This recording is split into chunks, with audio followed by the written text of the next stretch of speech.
I'd like to thank all the people that have spoken so far.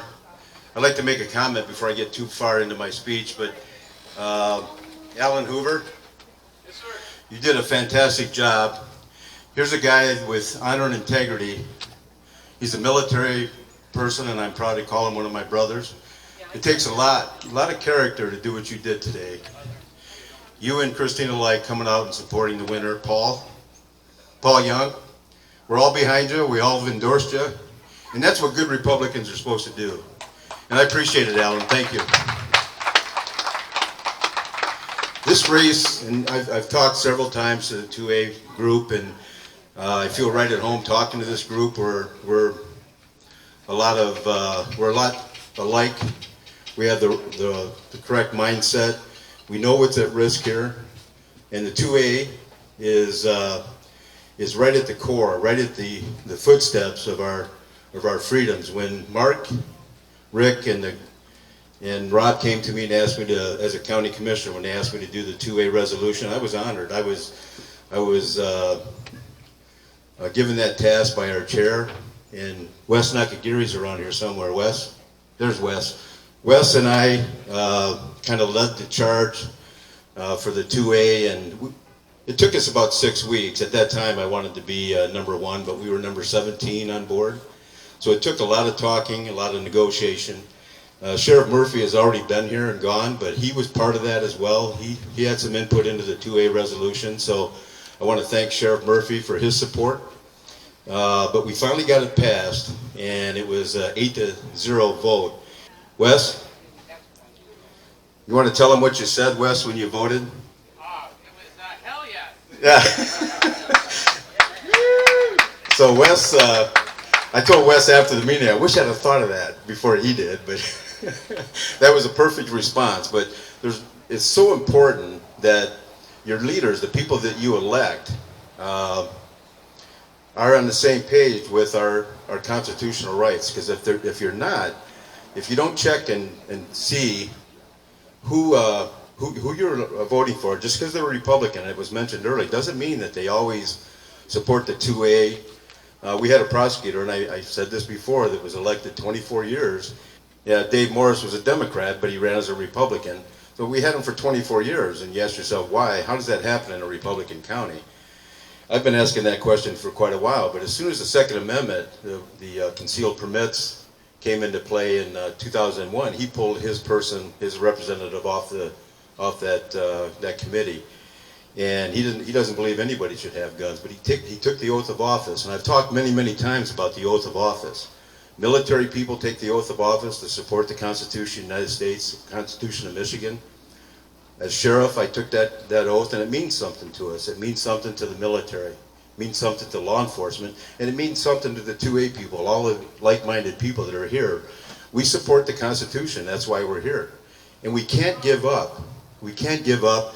It was mentioned earlier that we need to talk to our family and friends. I've got friends and I've got family members that I've been talking to that have never voted, and I've gotten several of them to register to vote, because there's never been a more important time in our history. I remember when President Trump said in 2016 that this is the most important election in our lifetime, and it was. But now in 2020, we have seen they've tried to impeach him. They've tried to put him in jail, and still, he's probably the most successful president in my lifetime. He's accomplished more in my lifetime than any other president, and he's done it under such duress. I can't imagine local politics. County politics is something else, and I'm learning my lesson. I'm running for state rep, as all of you know, and it's a different level of learning, I should say. But I can't imagine what President Trump is dealing with. He gets up every day, and I'm very proud of him. He gets up every day and he represents us, he supports us, and everything he does is American. He's went after China, he's held them accountable. We were losing $500 billion to them in trade every year. He's evened that up. The playing field, he's evened up for American workers.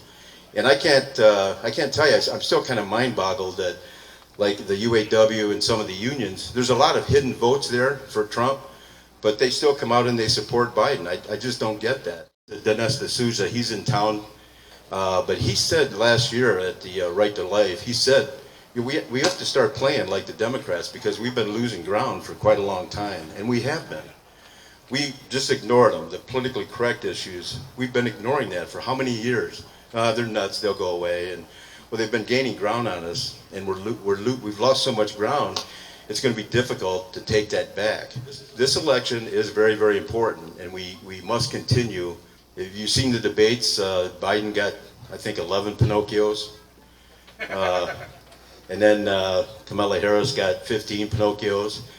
She outright lied when she said that Lincoln delayed the vote on the Supreme Court. That was a total lie, and it was disproved. But millions of Americans heard her say that, and people that don't follow up and don't know their politics believe that stuff. You know, I had a lady call me and say, well, Trump is going to take my health care away, Medicare. I said, no, he's not. He's not going to do that. That's a lie, and that's a rumor. You know, so please call your neighbors, call your friends, and ask them to vote. Governor Whitmer has been violating our rights since March. The Supreme Court comes down and tells her, you've been violating our rights. What's the first thing she says? That's a political decision. Well, what about the appeals court was I think it was 4-0. They're all liberal Democrats. Didn't talk about being political back then, did she? When she said, go out and confront people that aren't wearing masks, now the Supreme Court comes down and says you were violating their rights. You don't think that the taxpayers are going to pay millions of dollars to those families because of negligence of our governor? And it's all about politics. Nessel is in the same boat. And we need, Paul Young will be talking in a minute, but we all need to get behind Paul Young. He's our primary winner. Slotkin, I've told you, many of you, I talked to her in February of the first year of her term, and she said she wasn't going to be a typical Democrat. She was going to work across the aisle.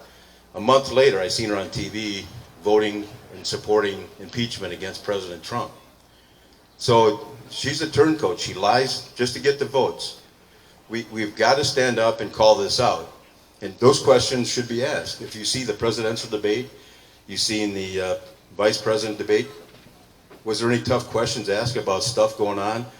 Biden's probably one of the most racist people I've ever seen. And you can prove that based on how many statements he's made. But did anybody ask him about that? You know, no. People need to be confronted.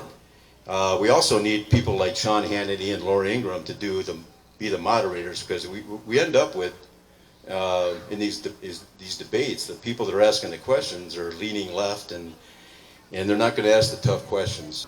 Thank you, everybody. God bless America, and thanks for your time.